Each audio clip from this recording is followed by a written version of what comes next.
Hi guys, I'm going to do a quick review of the Weihrauch HW30s. We'll start with the stock. It's just a basic beach stock, medium brown color, kind of a satin finish, very high quality finish. Let's see if I can get in a little closer here. You can see that it's got a raised cheek piece here. It's also on the other side, so it's ambidextrous. While we're talking about that, the safety here is ambidextrous as well, the standard Weihrauch safety. You cock it, it pops out, and you push it over, and it's off safe. Comes with a decent set of sights, but I kind of think that ruins the lines of the gun. You have the rear sight mounts up here at the back of the barrel, the front mounts at the front of the barrel. Not a very long sight radius with that setup, so a lot of guys like to pop that off and put a Williams peep sight here on the back of the receiver. But I think in order to get top accuracy out of a fine weapon like this, you need to have a scope. So I mounted up a Leapers 3-12 by 40 AO.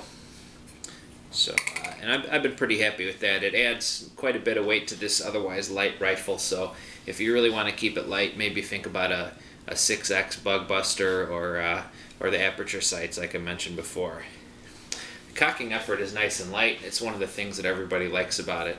It makes enough power to be useful, about 6 to 7 foot-pounds. Enough to pop small mammals and birds out to 30 or 40 yards. And the accuracy of the gun supports that too. Take a shot here for you so you can maybe get an idea. I'm not a big, strong guy or anything, but see, it's not too hard.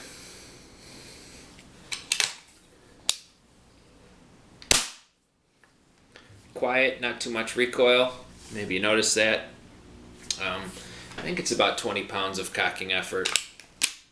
And once you get the front sight off, then you can really just grab it by the end of the barrel and get even more leverage on it too. So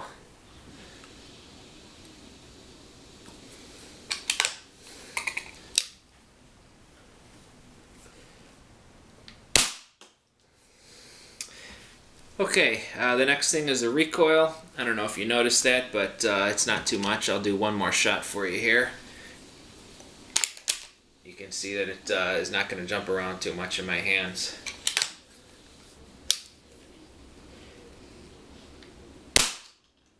Even holding it loose, that nice loose artillery hold, not too bad. Accuracy, I've done as well as about on a 1/2 to 3/4 of an inch at 30 yards. I'm pretty sure the gun will do better. It's only got a few hundred rounds through it now, so I'll reserve my final judgment until it's got at least 1,000 rounds through it.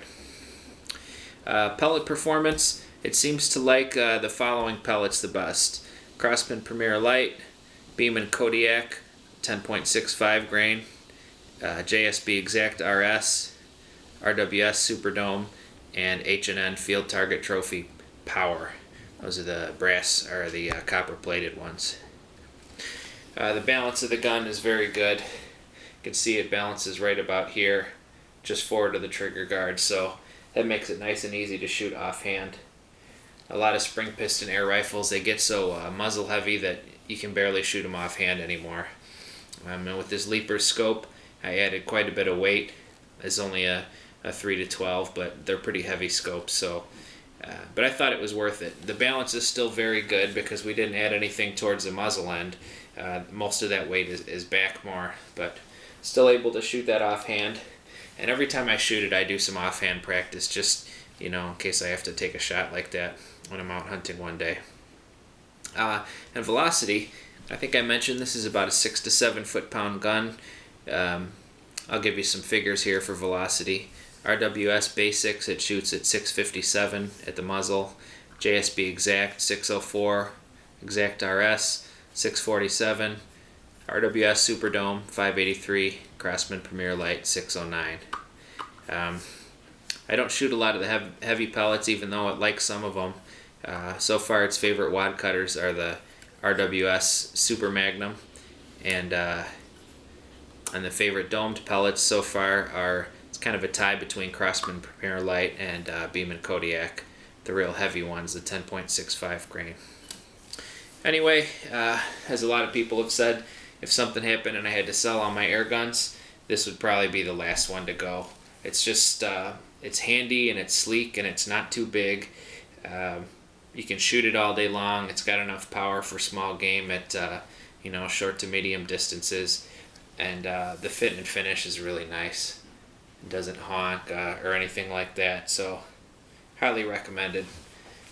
Great indoor gun too. I shoot this indoors all the time at 10 meters, and I use Chair Gun Pro to figure out that if I zero it about 10 meters, and it's also zeroed again at about 30 meters, which is a good maximum range for this gun. You can stretch it a little bit more with good shot placement if you have a good rest, but not too much more than that. Thanks for watching. See you next time.